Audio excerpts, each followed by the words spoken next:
Yo,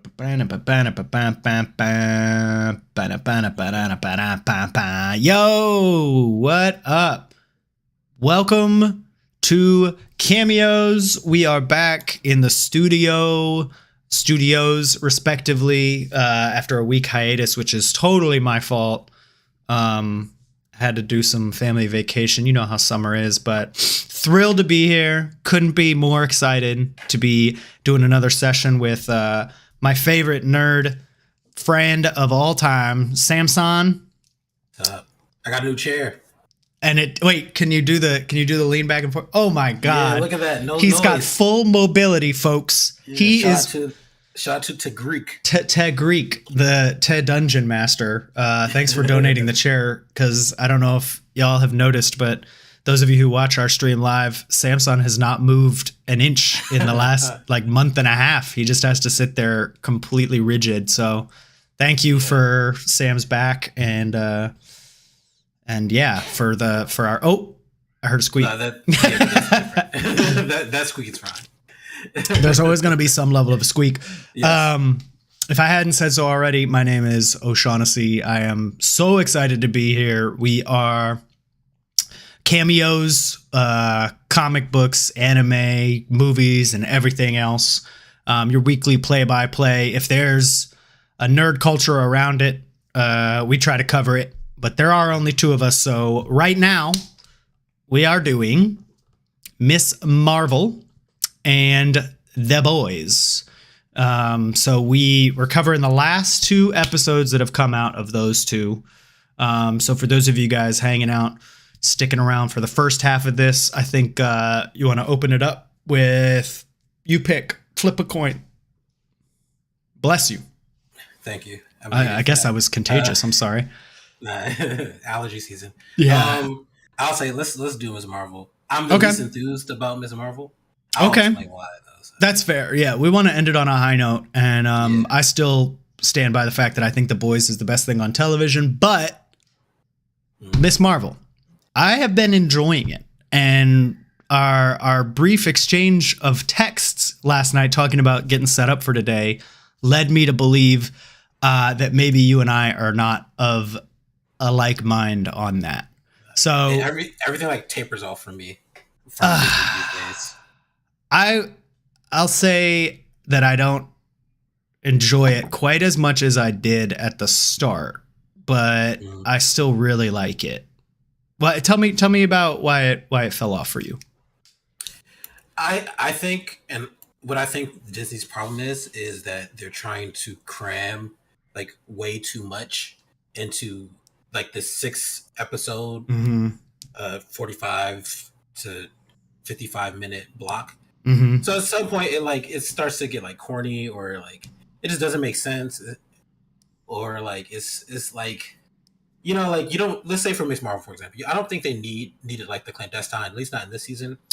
They need a big villain. They could have just showed you how this girl is struggling with not only these new abilities, but then also she's 16 and going through all this stuff with her family, trying to figure out why what happened with her great grandmother for the Bengal to be here, what happened with my family.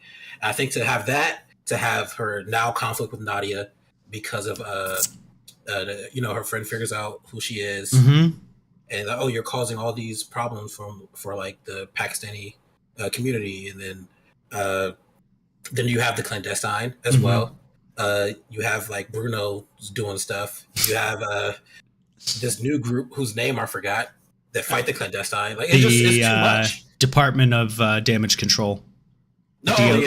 There's the Department of Damage Control. Then there's also when they went to Pakistan. Oh, the Red Dagger. The Red Dagger. Yes. The Red Dagger. So it's just so much thrown at us. If they had you remember the Netflix ones, the Daredevil and the Punisher, they had 10 episodes of this length. So you got time to develop stuff. And each of those episodes were an hour. Yes, at least. So these run 40 minutes, I think. Yeah. So that's why it's kind of trailing off for me. It's just too much, and it's starting to be a little stupid to me. All right, so I totally hear you, and those are all valid points. Counterpoint: I think that this show has done a better job than most other Marvel properties of like bringing in other characters and stories in a way that like I listened to this other podcast called the Ringerverse. If you want to hear more nerd shit that does it way better than we do, go check them out. One of their hosts was talking about the fact that, what do you know about Ned from Spider-Man, right? Like Ned is the man in the chair, but like, what do you know about him beyond that? Nothing. I know?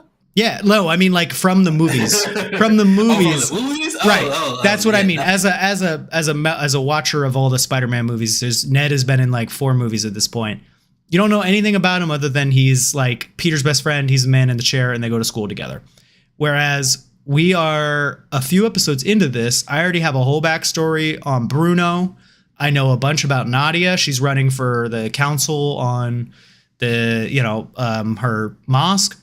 Mm-hmm. Like, I can totally see that there's throwing too much in there. But whereas a lot of these properties are like just centered around the superhero and nobody else, which is ultimately what we're here to see. Why I'm still really engaged with this show is I think they've done a better job than anything that I can remember at like building up the world around that character and like sort of how that contributes to our character's story. So I disagree with that though. So like how? Because those first 3 Disney MCU TV shows, so Loki, WandaVision, and Captain America and Winter Soldier, I think they did like a great job of like building the world around the character without it like, besides Falcon Winter Soldier, because I still don't like the way it did. Like that but, so much more than people. I really hate the way they did. But like, I think they did a great job of like building the world around the character, even especially Loki, right? Because as you like learn about Loki, right? And then here comes Sylvie, who's also Loki, and then you get everything about like what was his character's name? Owen Wilson. I don't know. I don't know why. Mobius. It's like Morbius. Yeah. It's Mobin time. It's like Mobin time. But you get the whole world around them, and the fact that they're all variants, and they had these lives before like all this stuff happened. To me, that's great, and I appreciate how that's done, and it's done in a way where it doesn't like. It's not too much information, right? It's not a bunch of things.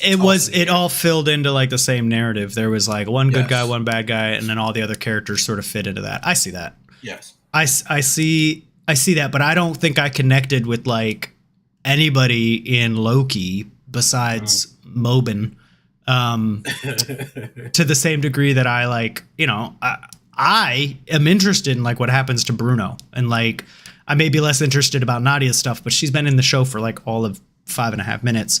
But like the whole stuff with the Jinn, I'm interested in it.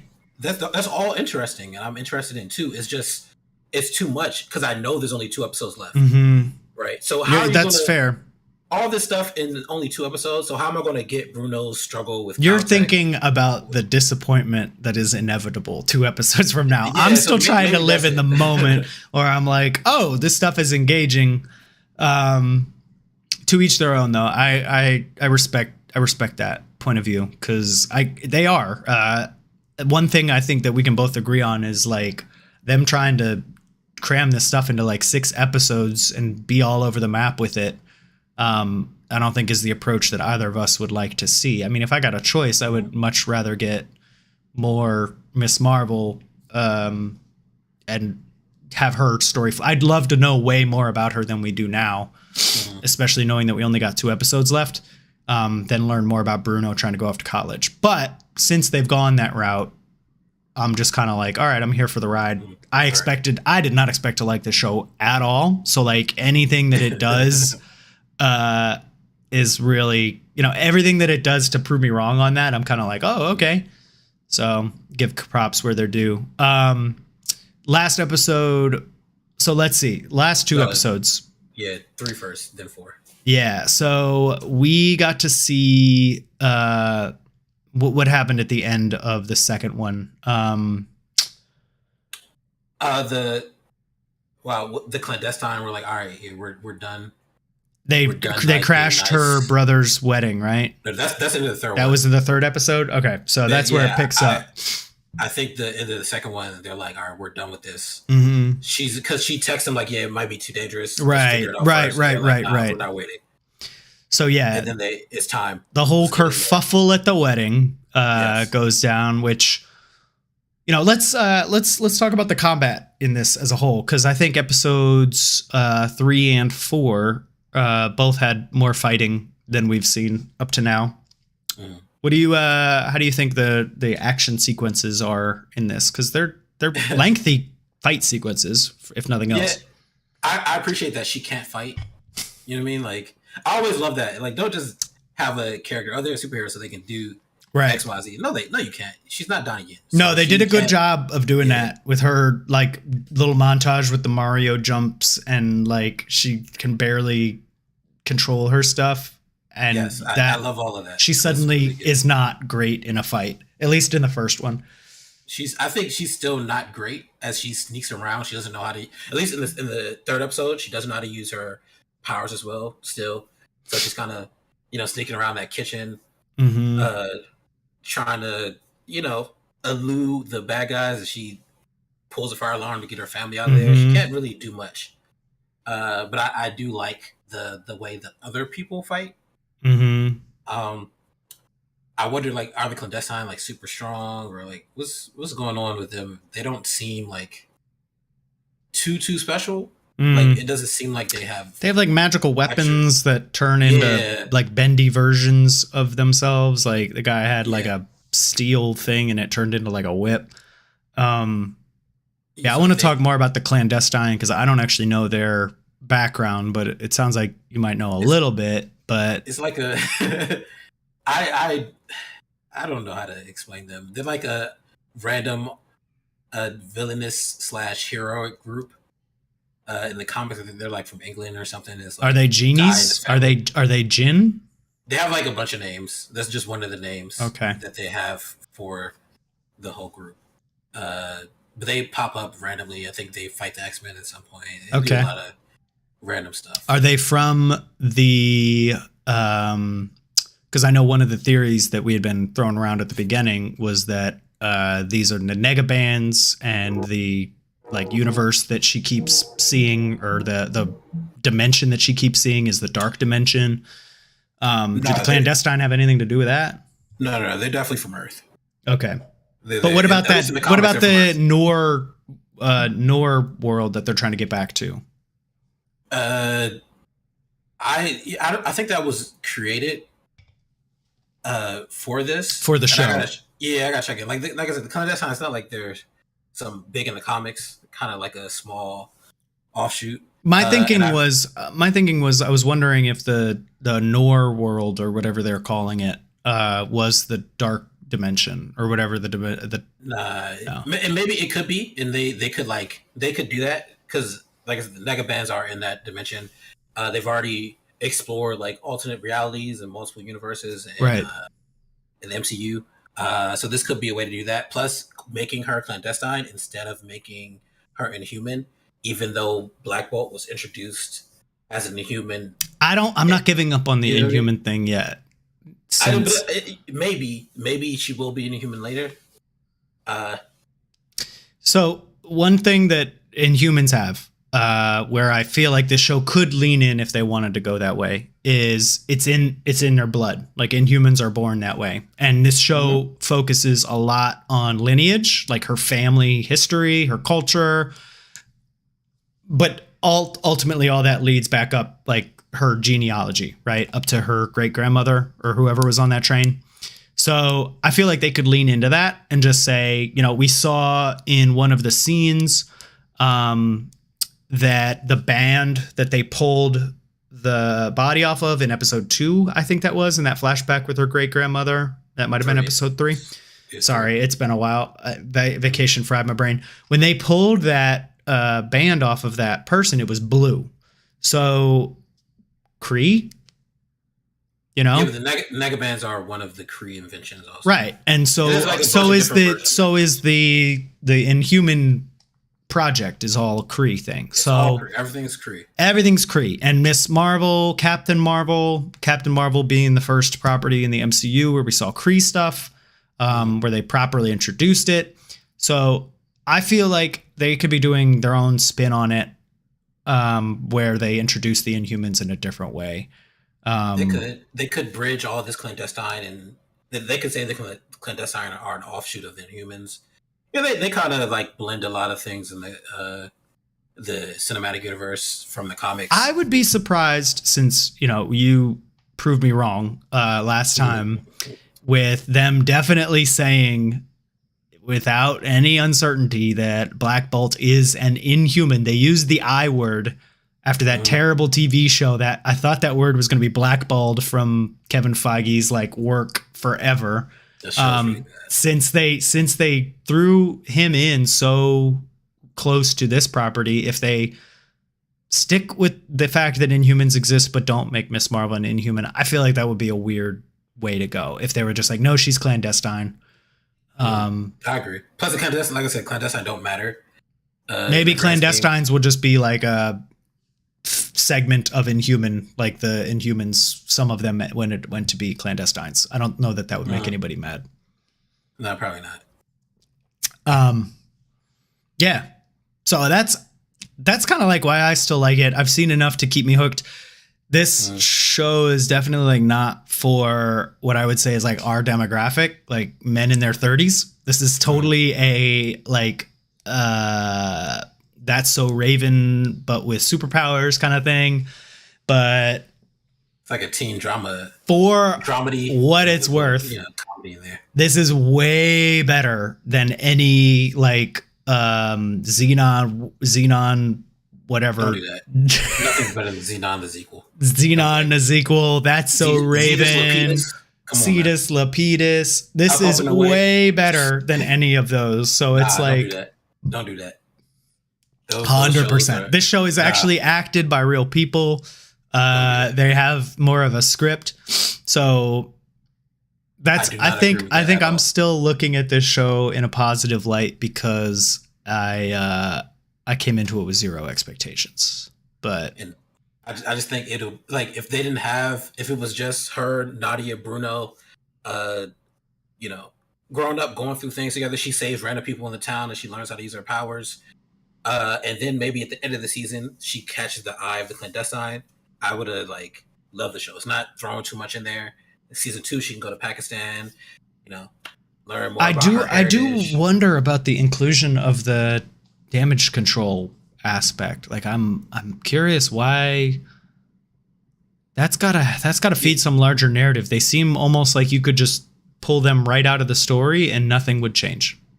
Yeah, I agree. I think that's what I'm saying. This why it's too much. Damage control could have been the main villain, where she's trying to hide her identity from this group. I'm glad they're not, for what it's worth. That'd be pretty boring. If it's like they have like technology, they have the connections. They have zero ability to catch anybody. They're so bad at their job. Like this maximum security prison, these guys just broke out from like hardly trying. The guy's like standing there with like this big stun gun. They're the worst. They're the worst. If their job is to catch superheroes, they should all be fired.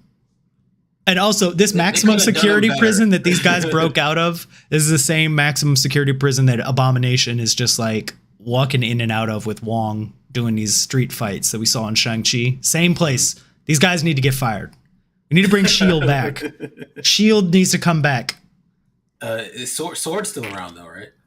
Sword's up in space. They don't give a shit. Sword. Samuel L. Jackson's like, Earth is a lost cause. Let's move on. Let's move on. I don't know. I think if Damage Control could have been written better, or more competent, doing their job the way they're supposed to be doing it, that would have been a good first season. Like, not too much thrown in there. Right now, it's too much. But the clandestine thing is good. The reason why I appreciate that they're there with or without Damage Control is that they funnel into this whole story about Kamala's background, lineage. They go back. Yeah. There's interactions with her family, and this show, for better or worse, really leans into her being herself to realize her powers. You know what I mean? The more that she learns about her background and talks to her grandmother and stuff, the more she starts to understand about her powers. And they do that in a way that actually makes sense. as opposed to like at the end of Doctor Strange where he's just like, believe in yourself. And she's like, all right, this is like that, but like actually done well. You know what I mean? It's like, here's who you are. And they do it through this like cultural lens, which I think is interesting because we've never seen anything like that. But yeah, that's why I'm still kind of like, okay, it's, you know, it's not the best thing I've ever seen, but I like it more. I think I'm going to end up liking it more than Moon Knight. I think I already do. I mean, I think it's better than Moon Knight to me. Even though this show was Xenon, the sequel, This is not as good as Xenon. Don't disrespect the OG Disney films and shows. It's not on that level. So tinfoil hat time, theory time. What do you see? Because right now, our big bad is kind of up in the air. Our big bad seems like it's going to end up being the DODC, in my opinion, the Department of Damage Control. Did I miss something? Clandestine didn't go away. They're not. No, they're still there, but like, I don't. Their like motive seems like they'll do whatever they need to get done to get it done. But like at the end of the day, I think we're supposed to like sympathize with them a little bit. But you think they're? I mean, I guess that answers my question. You see, evil. So oh yeah, no doubt. They don't care what happens in the world as long as they've been mulling around for like whatever 100, 200 years. However long. Yeah. Oh, sorry. Also, if this Nor world dimension is the same as like the Nihilus dimension, where like Nihilus has a Negabands in the comics. One of the Negabands, like they don't want to go back there. That place is horrible. Unless they don't know that he's ruling it. Right? Oh, is that okay? So I just read Annihilation, and I knew that they came from beyond the universe. I guess I forgot that it was called the Dark Dimension. It's something like that. I don't remember what it's called, but Annihilus rules it. Yeah. And then he comes over with his Negabands and his army. Well, he came over with one. Didn't he get one from Quasar, like at the beginning of Annihilation? I don't think he took Quasar's. He took something from Quasar. So if he took Quasar's like quantum bands and combined them with his Negabands, maybe. I just don't remember. I read that like man. It was like 2016 or something. It's ridiculous. I read it a long time ago. While you look that up, I don't think damage. The negative zone is from where Nihilus is from. The Dark Dimension, we are getting confused because that is from Doctor Strange. That's Dormammu is. Yep. Yeah. So then I don't think damage control is like the ultimate evil. I think the main woman in damage control is kind of just like an asshole. Ultimate racist Karen bitch. Yeah, right. She sucks. But I think in general, like, I don't think like the government is actively trying to like shut down these beings. Maybe they try to recruit them after they determine whether or not their intentions are good or evil. You know what I mean? I think that's like damage control's overall purpose. Yes. You like get in there, then it's like, oh, all right, so we'll work with you. We'll help train you. Bring you to the fold. We want to utilize this new super being. So you think that's Department of Damage Control's objective is to bring in unregistered superheroes and to like train them up? I would assume. Let's say you have another, if the idea is that, all right, we could have another Thanos level threat at some point. We need operatives in some way, in the same way that they try to get the Accords passed and like let's register superheroes. It's not like they're trying to just get rid of them. Let's register these people so they work for the government. I like your optimism, but I see the Department of Damage Control being very much like the other side of it, where they're just like, we can't be having these unregistered superheroes running around everywhere, so we're going to lock them up. And if they want to work with us, maybe we'll let them. But the most important thing is that they're behind bars. Maybe we'll get like a Suicide Squad thing. Wasn't there an Avengers group that was all just like terrible people? They're already making that movie. Yeah, so maybe that's what this is, but like the Department of Damage Control, I don't see from what we've seen so far from this, and then I think they were in one of the Spider-Man movies too. They were in Spider-Man, it might have been Homecoming. I thought, is that the one in it was London? The first one. No, okay, so they were in one of the Spider-Man movies, but like... And they're in Ant-Man as well. Okay. They don't seem to really be trying to collaborate with superheroes. Can't remember. Sorry. Either way, what Randall Park's character was, if he was in the FBI or if he was in Damage Control. Randall. Yeah, I know Randall Park is in the FBI now, but he could have come over from Damage Control. I don't remember. Either way, every time we've seen them, they've been more about like shoot first, ask questions later kind of thing. So I don't see them being like the new Shield per se. They're just like, okay, Shield is pretty much gone. That was all Nazis, so that didn't work out. Let's just have a prison for superheroes. So it probably could totally be them as the big bad guy. I think the clandestine are going to be like some, you know, because like they already have that one character, the son, what's his name? I can't remember the son's name, but the dude that is like Cameron. Yeah, Cameron. Or Cameron. He's vibing with Miss Marvel. Like he's a sympathetic character. We know he's a good guy. Not no more. She met dude in the red daggers. Yeah, dude, this is totally a young adult show. They keep throwing in like you got Bruno, you got Red Dagger dude whose name is escaping me right now. You got Cameron. Like, what's a girl to do? She's just surrounded by thirsty boys. We call him Pakistani.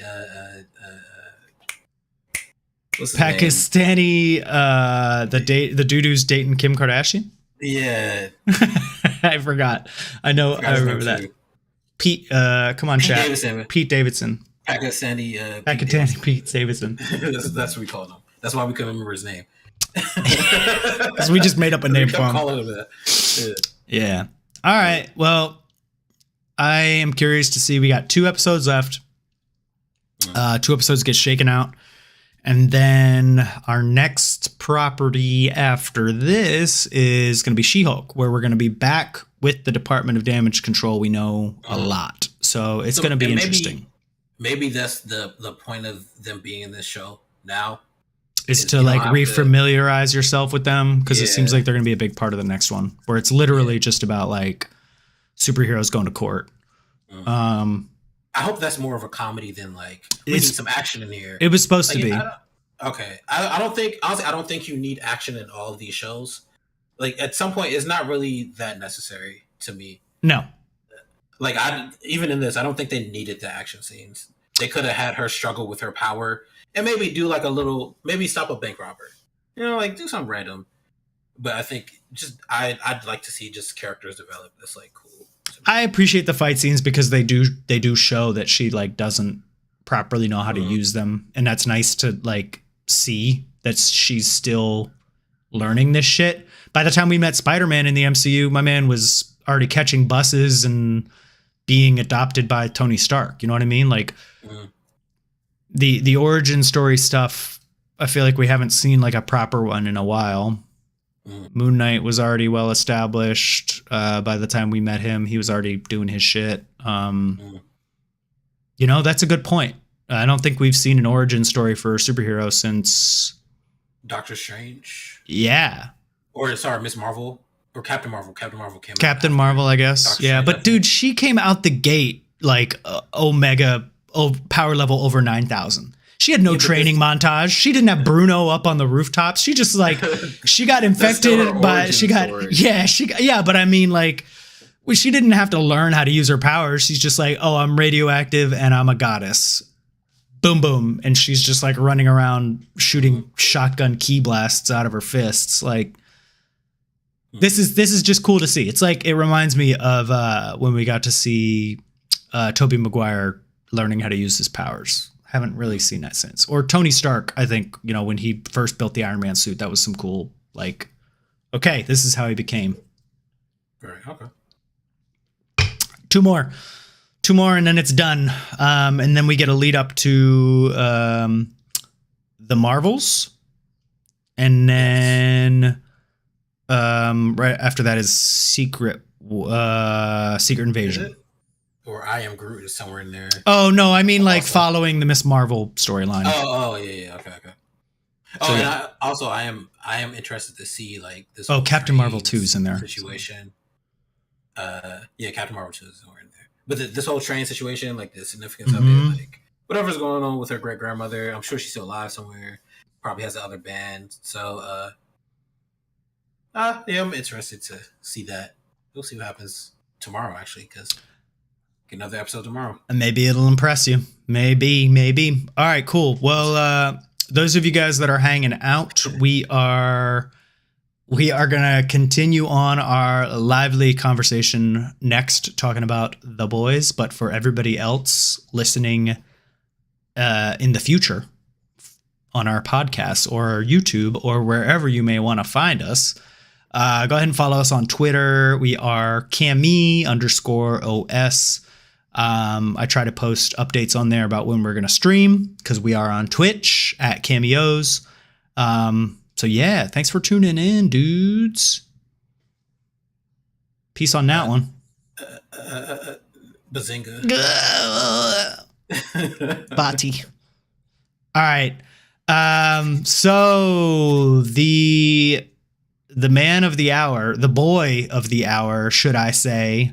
Yes. We are here to talk about The Boys, episodes 6 and 7. Yes, I got confused. We were throwing around so many before. Yeah, I'm sorry. No. I'm sorry. We were originally staggering these episodes, but we're gonna try to be caught up because otherwise my old brain gets confused and I forget what happened. So. This is Cameos. I am O'Shaughnessy. I am delighted to be here, as always, with my nerd partner in crime, Samson. Sup? And they can't. If you can't see me, sup? Yeah, he just nodded his head. He gives you a head nod from the left. So we are covering The Boys, last 2 episodes since we were out last week, episodes 6 and 7. I should really pull up the titles for these episodes when we're like talking about them, but if you're listening to this week, I know what episode 6 is called. What's episode? Oh, was it Herogasm? Herogasm. Yeah, Herogasm. Oh my god. Hold on, I need to look up episodes. Dude, the titles for these are so great. Let's see. Episodes 6 and 7. Come on, Wikipedia, you're letting me down.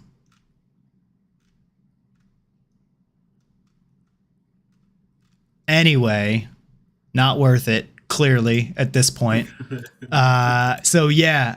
We got to experience Herogasm. Herogasm is probably one of the most upsetting scenes. Upsetting. I loved it. It was very hilarious.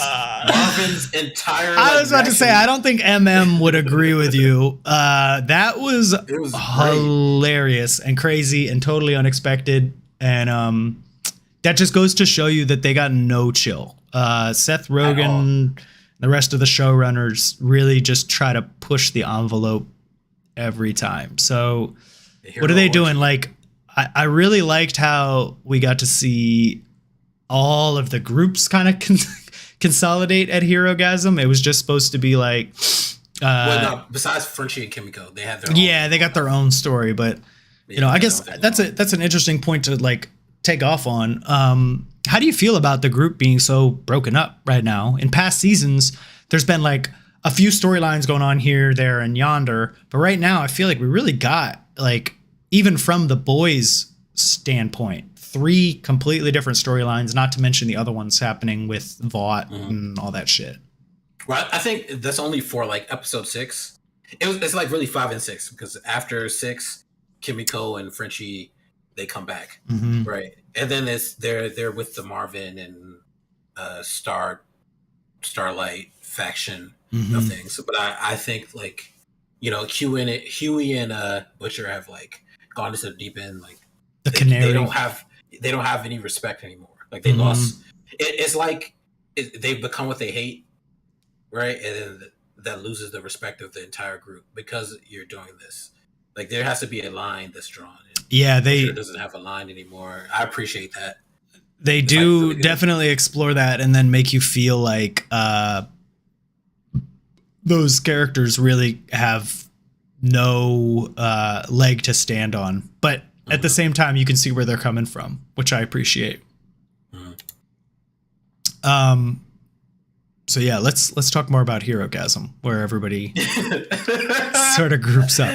Dude, oh boy! What? We start off with the hell? The sausage man. He love sausage. Love sausage. After Marvin says, "Get that love sausage away from me," because he's like, I think I recognize you simply from his like dick floating around. The door opens and amazing. A giant. The same dick from like season was that season 2 when they went to that insane asylum where they were doing tests. Vought was doing tests on like humans just trying to stabilize the V, and then they made that giant dick dude, and that same dude like grabbed Marvin's neck with his dick. I don't remember that. Oh shit, that was a callback. That's why his dick recognized Marvin. Oh my god, that went right over my head. Familiar. I was dying. It was very hilarious. That went right over my head. That is so funny. What a good callback. It's great. Yeah, Marvin if you immediately heads in and immediately gets like brushed by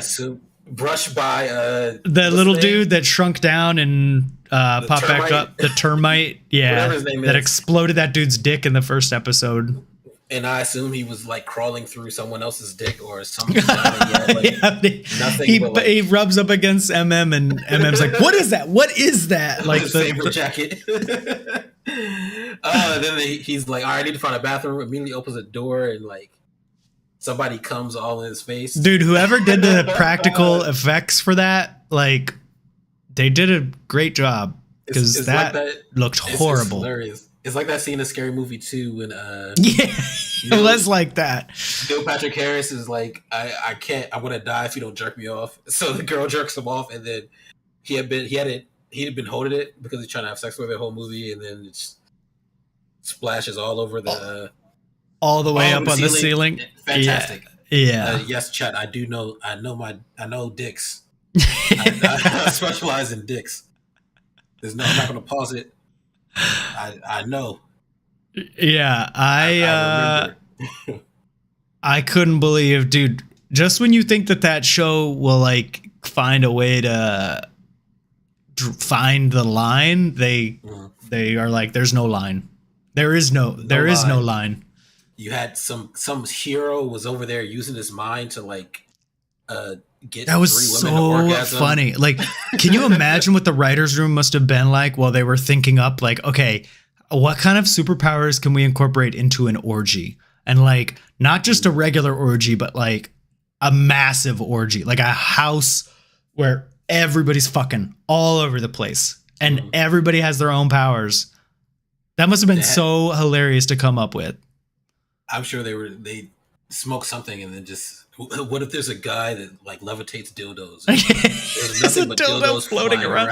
That's the like second or third callback we've seen to the dildos that are based off of members of the Seven. The Starlight dildo. Yes. But I also like that Marvin, he remarked that like they're like regular sex workers here, and these heroes have no regard for them. They don't care.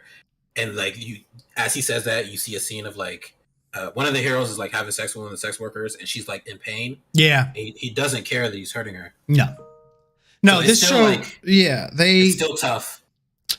They have gone out of their way this season to show you, I think, that like the Seven aren't a unique enigma. Like, it's not like just the Seven are shitty superheroes. It's like all of these guys, like anybody who has superheroes ends up being a piece of shit. Like, just because they have special powers, they feel like they can treat other people like less than themselves. Homelander obviously being like the one up on the podium, but like everybody's kind of that way.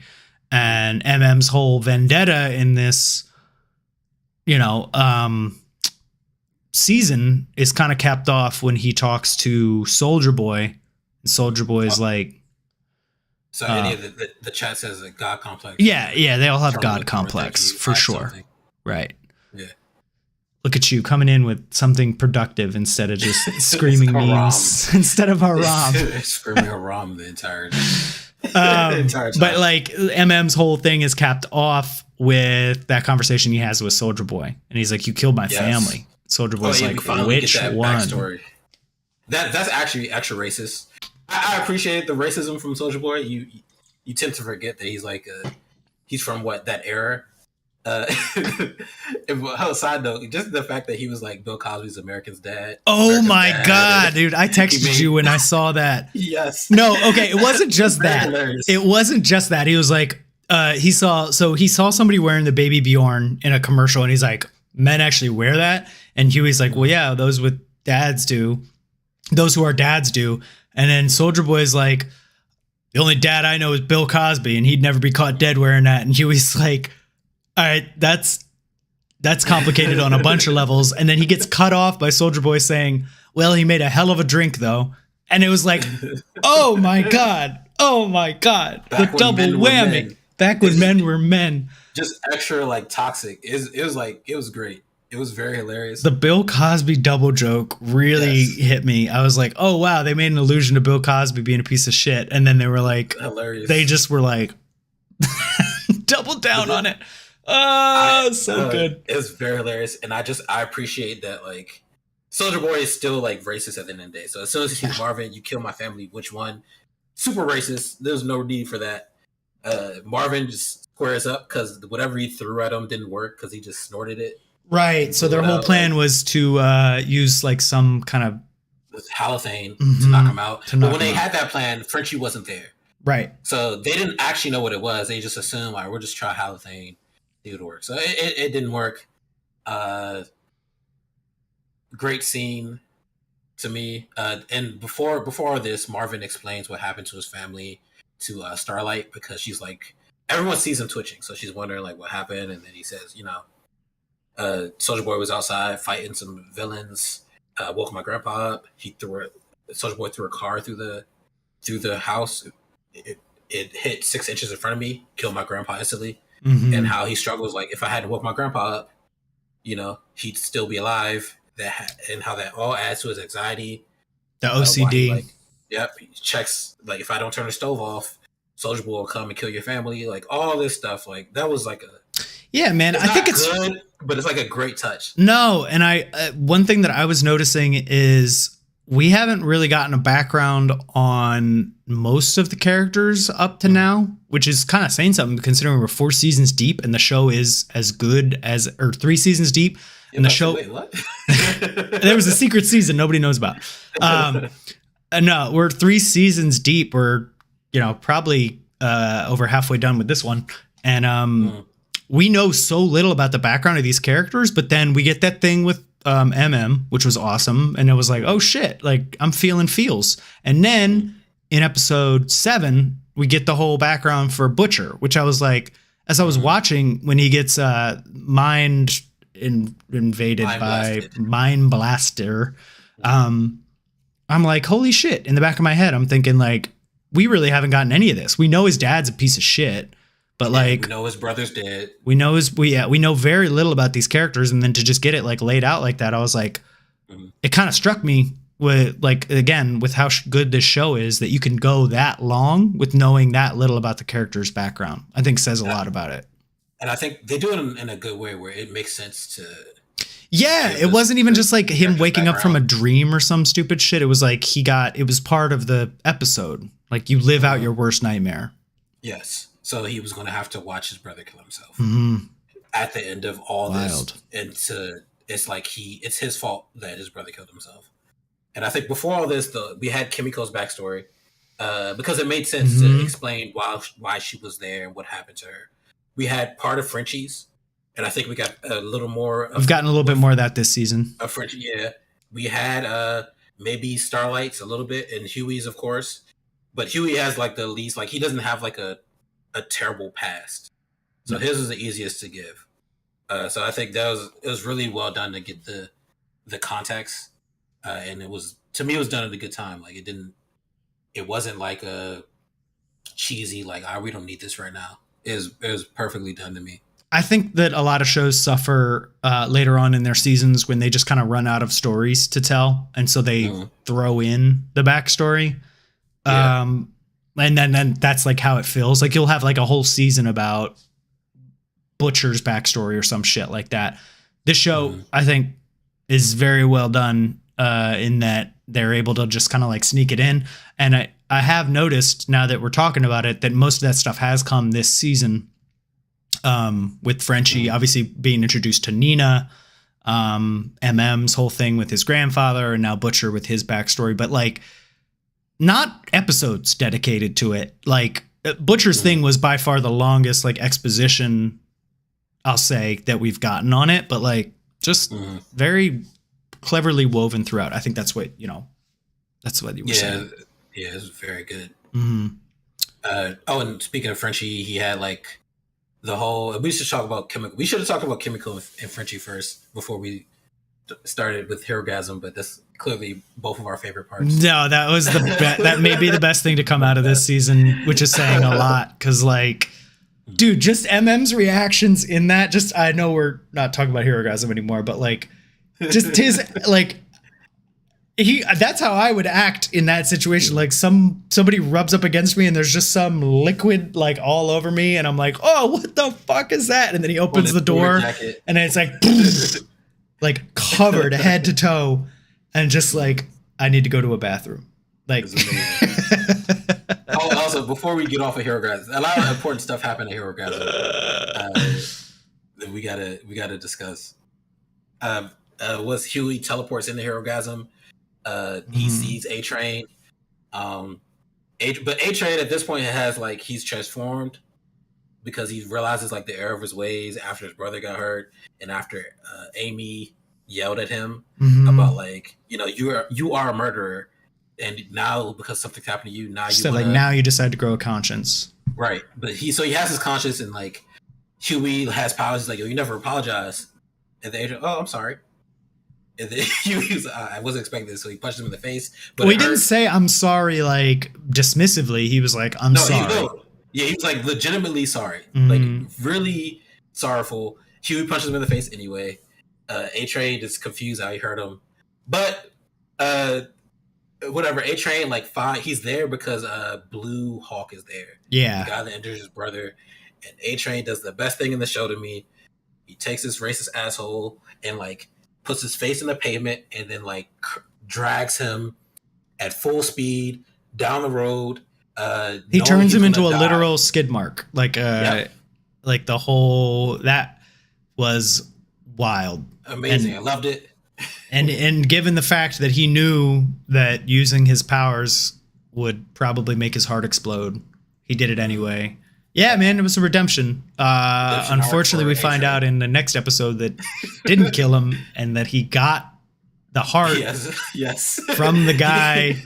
And that like confusion in his look is like, what? You saved me with that guy's fucking organ? Yeah. Like, and then as soon as he wakes up, they're trying to make a racist movie where like Tom Hanks saves him from like a life of drugs. I just love that whole sequence. He's like, no, I'm not doing that. Yes, Amy, it's going to be great. You're going to do it. We got Tom Hanks in there. Like, yeah, Tom Hanks shows you the errors of your street ways or something like that. Oh my god, this is amazing. I love that. It was very hilarious to me. So that part was great. But back to Herogasm. After like Soulja Boy finds TNT,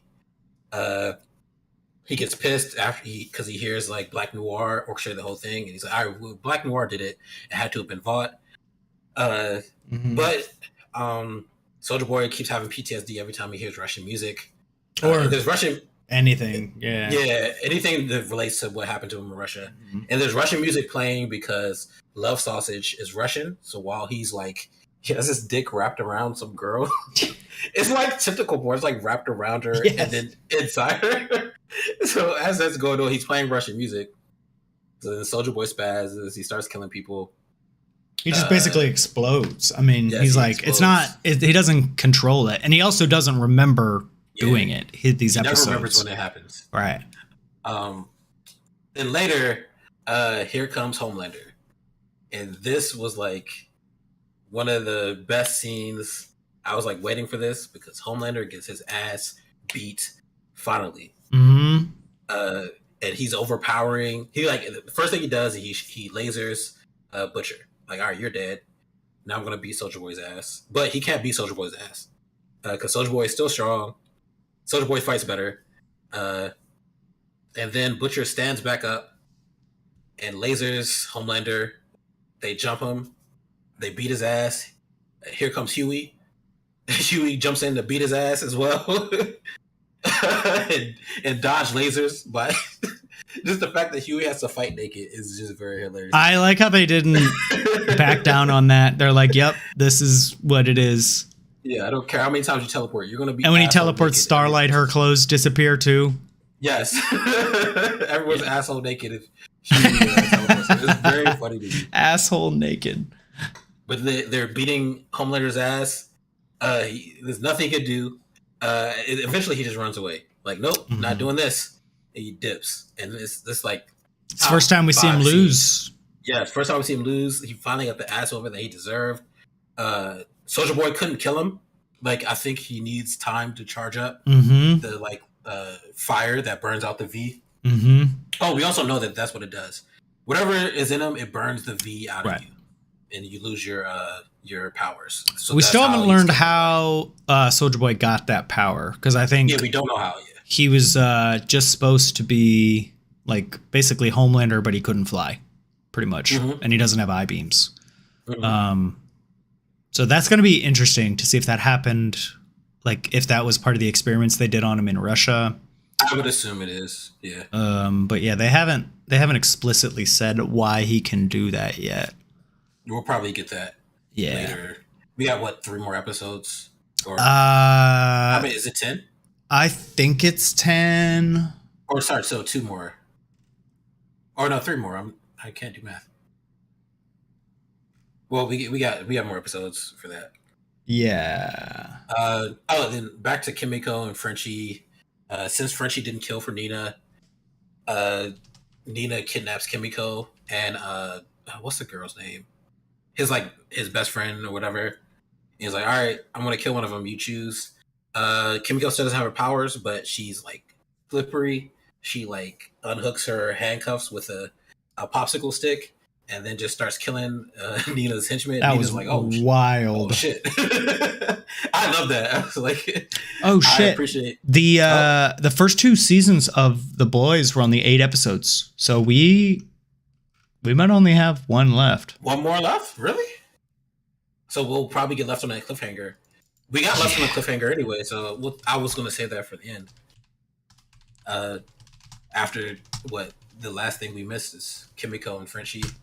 Oh, and some Starlight stuff. But yeah, Kimiko kills all these people, but she gets like fucked up or messed up in the process. Like, right. Language. Like the dude keeps punching her in the same place that she was injured. That she got the stitches. Yeah. Yeah. But she kills everyone. Nina gets away with the girl. And then Frenchie and Kimiko rejoin Marvin and Starlight.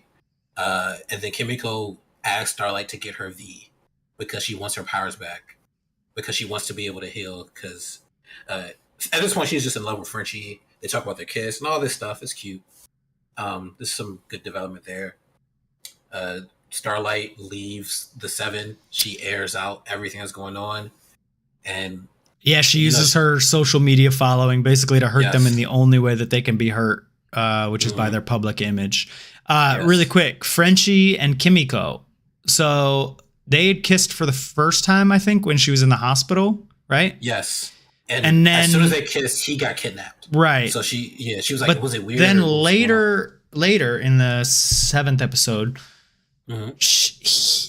she or he, I can't remember who said it to who, but they were like, the kiss didn't feel right. because you're closer than that. And I'm wondering if they're going to cut the romance off because they're like more like brother and sister. Oh, no. I don't think that's what they meant. I don't think it's what I think Kimiko said it. She said it didn't feel right. Not that she didn't. She still liked the kiss, but it still felt like their family right. at that point.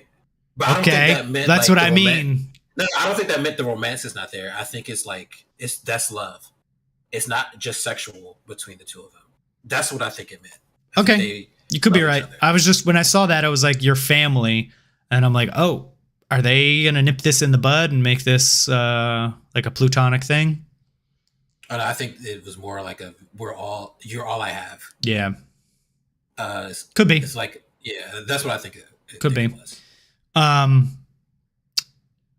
So one thing that I was looking up before we jumped on was I think my favorite scene from the 7th episode was when Black Noir was having his flashbacks throughout. Oh, yes, yeah. We was gonna get to there. I want to talk about it because this is happening throughout the whole episode. Black Noir is on the run from, he knows that Soulja Boy's out to get him at this point. He like walks into the elevator and just cuts the thing out of his arm, and this woman's just like standing there. She gets like blood splattered on her, and he like hands her the little tracking device that he's got in his arm, and he just goes off the grid because he knows Soulja Boy's out there killing. Off the grid eating beans. He's done eating beans in an old Chuck E. Cheese. That way that they told his backstory, or they not his backstory, but how they told exactly what went down that day, where they turned on Soulja Boy in Nicaragua through the cartoons was hilarious. And again, like I was just like, they're gonna show these cartoons getting fucked up, and I was like, and they did in the style of like Looney Tunes, but with like horrendous. You know what it reminded me of? Like the Happy Tree Friends thing that was on the internet a while ago. You remember that? It was just like a cartoon, but then it was like very violent. But the one call out I wanted to do was, did you know that the voice for, I think his name was Buster Beaver or something like that? It's the voice. It's this dude named Eric Bauza, and he's the voice of Daffy Duck and Bugs Bunny. And like they got the actual voice actor for the Looney Tunes to do that shit. Yeah. I thought that was such a good, like, quality of life thing that they did not have to do. They could have gotten any voice actor, but they went out of their way to get like the guy that did, I think it's like Daffy Duck, Porky Pig. Like he does a couple of the Looney Tunes. I was like, chef's kiss, like way to pay attention to the details there. It was very hilarious. Yeah, that scene was like, that was really good. I really liked the way that they told that. Because again, it could have just been like through some boring exposition stuff that was just like, I don't know, what's his name? Not Salamanca. That's from Breaking Bad. What is the bad guy's name in charge of Vought? I can't even remember right now. Stan Edgar? Stan Edgar, thank you. They could have just had Stan Edgar tell you what happened because it was all his idea, but also so that whole scene, we saw it before, right? When they were in Nicaragua, we saw it in season 2. Right. They were with what's her name? Whoever has Ryan, what's her name? The corporal or the commander? She's like head the of CIA lady, yeah. Used to be. Mm-hmm. So that whole scene, we saw it in season 2 when it's a flashback, and like Stan Edgar bought the Soulja Boy and his team to Nicaragua, and then they didn't do anything though. Like they just messed everything up, and now we know why they didn't do anything, because the whole reason they were there was to cover up like Soulja Boy's like taking. Right, so it was just to frame. Well, we got to see way more of it. Death. We saw way more of it through the Looney Tunes stuff. Yeah. We had to see exactly what happened. Mm-hmm. I'm saying when they were there, we didn't know what happened. We just saw that they were all hurt. They kind of were like fumbling around. Right. And we didn't know what happened. Now we know exactly why they were there, why they were fumbling around. It's because Soulja Boy just beat their asses. Yeah. Until they like were able to like kidnap him. I loved it. I thought it was awesome. It was very good. What? Oh yeah, sorry, Starlight. Starlight airs out Vaught's dirty laundry. Announces that she's leaving the Seven, and this is like at the end of the Herogasm episode. She's like, Mm, "Yeah, Soldier Boy is alive. He did all this. Vaught's lying to you." And then immediately after the next episode, this is all fake news. And then here come like the campaigns and all the bullshit to make this seem like lies. And I really like that. right.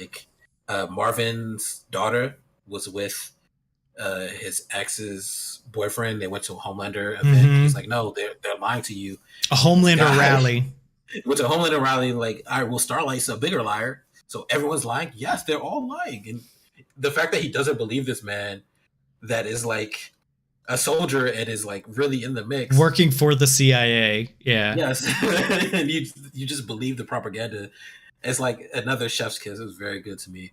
They lean into that whole thing hard with like the what's it, Fox News, AON, like all of those like super right wing media thing of just like the narrative is fed and believed and bred, and yeah, they do a really good job with that in this season. They don't shy away from that at all, which is again something kind of surprising that Amazon lets them get away with.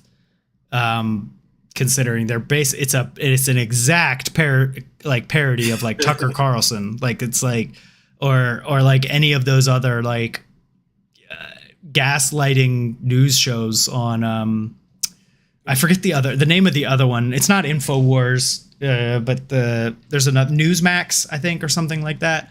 I don't remember. I remember though the whatever name they use for the Vought News Network. It's VNN. Yeah, I was like, all right, this is very hilarious to me. Yeah, all that parody is very hilarious. But that was a good touch. And then Starlight, like, she's out of the Seven, but Kimiko asks her for V, so she goes back in. And then Homelander knows she's there and like is threatening her, and she's immediately recording. So I'm interested to see what happens next episode when she like releases, or when the people see the video. Homelander's about to snap, man. Like there's gonna, like kill everybody. Very little. So he's having these like throughout this 7th episode, he's having these like fucking golem like monologues with himself in a mirror, like talking himself down because he's got nobody left. It's just like it's just him. Yeah. And so nobody's pulling him down off of the ledge except for himself. And he's basically like, once I get this monkey off my back, I'm in the clear and I can be perfect and pure and clean. And that's going to be the version of Homelander that's like snapped, which is something that I hope we get to see a little bit of in the next episode. I hope that's how the next episode, like, that's like the big climax where. Oh, I don't think that'll be the climax. What do you think is going to be the climax? So if the next episode is the last episode, what do you think? So we found out at the end of this episode that Soldier Boy's father is Homelander. Homelander's father is Soldier Boy. Yeah, sorry, I said it wrong. And I think that's like the one person that could reel him back in. He's almost as strong as he is, right? You were looking for a father figure this entire time, so you have that. You think he's going to reel him back in? Not like Soldier Boy is a bigger piece of shit in different ways. Like, yes, but so that's what I mean. Real Homelander in, but not in the right direction. You know what I'm saying? Oh, I have a feeling that it's going to go completely the opposite direction. I think Homelander's going to go to him needing a father, and Soldier Boy's going to be like, "Get off me, pussy." And it's going to like, Soldier Boy's going to like just beam him in half or something like that. We'll see. If this is really the last episode, and I hope it's not, we'll see. I don't think Soldier Boy is coming back next season. I think this is it. I think he might. I think this is going to be Soldier Boy one and done. I think Soldier Boy is going to die. I don't That's my theory on how he dies. Is Homelander goes to him being like, "How could you let them do this to me? How could you like, did you know did you care?" And Soldier Boy is just going to be like, "Fucking grow up. Like, this is the real world. Don't be a pansy." And Homelander's going to actually snap. Yeah, but snapping, he can't just kill him like that. Right? We already saw that. He can come close. I mean, he can easily beat any one of them by themselves. Yeah, but I think at least with Soldier Boy, You if And we he know that. snaps, here come the red beams of fire that'll burn out the V. That's why I think it'll be a conversation between the two of them. Because even on the phone, Soldier was like, if they had just told me that I had a son, I would have let you take over. And I think he's gonna. That's why I think he's gonna make Homelander like reel him in the wrong direction. Like he's like, why are you taking anything from anybody? You're a man. Be a man. And then Homelander's just gonna start killing people that like get on his nerves because his dad said it was okay. He has a father figure now, and it's like an asshole father and son just walking around, being the worst. Yeah, that would be an interesting take for the next season for sure. That just doesn't really like close out. That leaves this season with like no closure whatsoever. Like this season will have ended up worse off than the way that it started, which I think is, I don't know that they'll do that. We'll see. Maybe I think. All right, you know how another thing that we didn't talk about the Temp V. Yeah. When Starlight went back into Vault, she found out like, 3 to 5 doses will kill you. Yep. So now Butcher and Butcher knows that this is going to kill him, and he's like, "Oh, we need a." He doesn't tell Huey like Starlight asked. Yeah, but I think that was a misdirect. So like Starlight makes him promise that he'll tell Huey, and then you see this moment where it looks like he's about to tell him, and then he's like, "We need to go get more Temp V." Right, but I don't think I think that's a misdirect. I don't think Butcher's going to let him take any more. No, I don't think he was going to let him take more, but I think they're going to go get actual V. They're going to put is my I agree with that exactly. I think that's exactly what's going to happen. Yeah, I agree with that. Really, and I feel like we know like something we didn't talk about, like, or something I was thinking about. And Starlight has a whole thing with Nadia, and Nadia doesn't blow up her head, but she threatens that she will, and all that stuff. That's cool. But we know that like Nadia injected her daughter, right, with V. Her daughter's not dead because she talks about protecting her daughter. So I'm thinking like if you have some, and we also see like Kimiko gets her powers back after she's re-injected with V. So I feel like if it works even a little bit, that's how you know it'll be successful. So my thinking is that Huey and Butcher, since the Temp V worked on them, it gave them powers. If they take real V, it'll probably give them those powers like for forever. And I know like in the original Boys comic, the boys all have powers. Yes. Yeah, they all have it from the start. Like I think at the beginning they all have powers. So that could be something that they kind of bring back. And then and Frenchie will get powers in some way. Right. And then if you still have Soldier Boy and Homelander like just being a father and son asshole team. Now, at least we know that Butcher's like power, he's at least as strong as Soldier Boy, right? He's not as strong as Homelander, but he can still fight him. Sorry. So maybe that's how the season 4 goes. All the boys have to take V to fight the worst father-son duo of all time. Yes. And everyone has a reason, besides Frenchie. I think Frenchie's the only one that doesn't actually have a reason to take V. Since Kimiko now has it again. Yeah, Kimiko has her powers back, so you can't really kill her. Well, I think Kimiko ends up being one of the boys. Like she's on the cover with them in the comics and stuff. So maybe Frenchie just does it for the same reason that Huey does it. He doesn't want Kimiko to put her life on the line when he can't do the same. That would be a good reason for Frenchie. That would make sense. Marvin's trying to. I think he realizes his powerlessness, especially after breaking a bat over Butcher.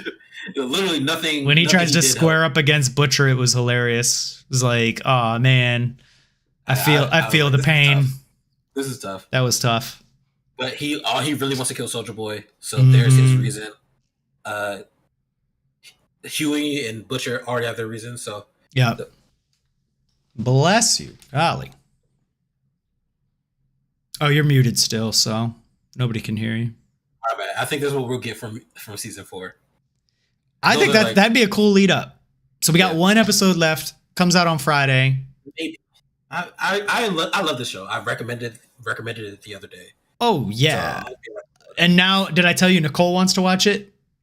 Because it's got Jensen Ackles in it and Eric Kripke, who I didn't realize. Eric Kripke is one of the showrunners for this show, along with Seth Rogen and Evan Goldberg, I think is the other guy. Eric Kripke did Supernatural. He wrote a bunch. He wrote a bunch of stuff. I mean, who did he play? Who did he play in Supernatural? No. And you said he was in The Boys, or he's just a showrunner? He's a showrunner. So like he's one of the producers, writer people. He does a bunch of the extra stuff that I watch, like the behind the scenes shit. Like if you go on YouTube and you look up The Boys, behind the scenes, he comes up a lot. He talks about the show a lot.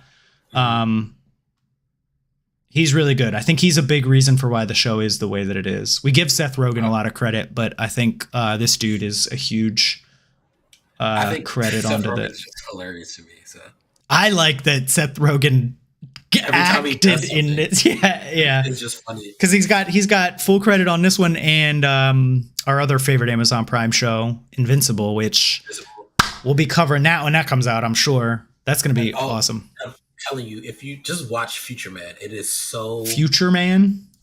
It is hilarious. It is so funny. It's like Seth Rogen is at it again. Okay. And a friend of mine is in it. It's very hilarious. Okay. If we're talking about things that Seth Rogen does. Fucked up shows featuring Seth Rogen. All right. Any closing thoughts? We got one episode left. Anything else you feel about The Boys right now that we didn't talk about already?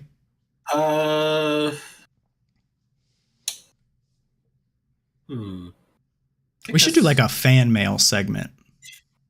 Chat. I don't know what that means. Chat. Write your questions and thoughts in the chat or email us, and we will we'll feature them. We'll feature them on the next episode of Cameos. Yeah, there you go. Stan Edgar. He's increasingly important now. No one's ever going to find Noir. I think Noir's going to go at the end of Noir's whole thing. His little inner conflict is resolved with Buster Beaver saying like, "You got to finish this." He should not do that. Stay with your beans. Stay with your beans, dude. I like how they showed that his brains were actually like hit out of his head. So like, that he's definitely not all there. If the cartoon monologue wasn't enough to really drive that home, they really showed his brains getting hit out of his head. Yeah. I think he's going to be involved in the last episode in some way. Yeah, but I would assume if he's involved, then Stan Edgar has to come back in some way. Like he doesn't do anything unless Stan says so. At the end of the day, so times have changed. We'll see. I think Stan is going to come back because he's not dead. He's just arrested, and he's probably not in jail. He's probably in some white collar. Yeah, he's like Fisk in the end of Daredevil. He's just chilling. He's on house arrest. So we'll see. All right, those are my only thoughts. It's going to be good one way or the other. I am so excited to talk about it. We're going to be back next Tuesday. Tuesday work? Yeah, Tuesday, we got to talk about Love and Thunder, man. Oh, man. All right, that's going to be a packed episode. But we only have one episode of each to talk about, so we'll make it work. Patrick Non-Fat Rick is saying Black Noir is in the final trailer. Finale trailer. Oh, well, it's finale, so only 8 episodes. That sucks. I'm pumped. All right. I am too. Follow us on Twitter, CAMEE_OS. I'll post our schedule, but expect us to go live around the same time. I am O'Shaughnessy. I'm Samson. It's been real. I don't know. Herogasm. I don't know.